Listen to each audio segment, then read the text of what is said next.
Hello সবাইকে, সবাই কেমন আছো? আশা করি ভালো আছো। তো আগের পার্টে তোমাদের আমি বলেছি যে আমাদের এখানে সরস্বতী পুজোর ভাসান হচ্ছে, তো তার মধ্যে কিছু প্রোগ্রাম করা হচ্ছে ভাসানে। তো সেই প্রোগ্রামগুলো আগের একটা পার্টে দেখিয়েছি, তো সেটা যদি না দেখে থাকো লিঙ্কে দেওয়া আছে, দেখে নিতে পারো। তো এবার এই পার্টে তোমাদের লাঠি খেলা দেখাবো, লাঠি খেলা কীভাবে দেখানো হয়েছে। তো পুরো গ্রাম ঘুরেই দেখিয়েছে, তো সেইগুলো তোমাদের শেয়ার করছি, দেখো।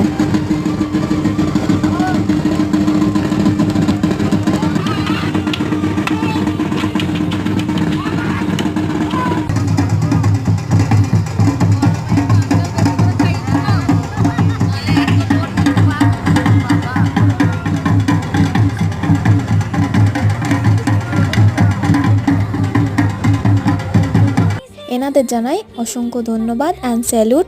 তারা তাদের নিজস্ব জীবন ঝুঁকি নিয়ে দেখো আমাদের কি সুন্দর এন্টারটেন করছিল। তো এই ভিডিওটা আমি এখানে শেষ করছি। যদি ভালো লাগে লাইক করে দিও, আর অবশ্যই এনাদের জন্য একটা লাইক করো। তো আজকে ভিডিওটা এখানে শেষ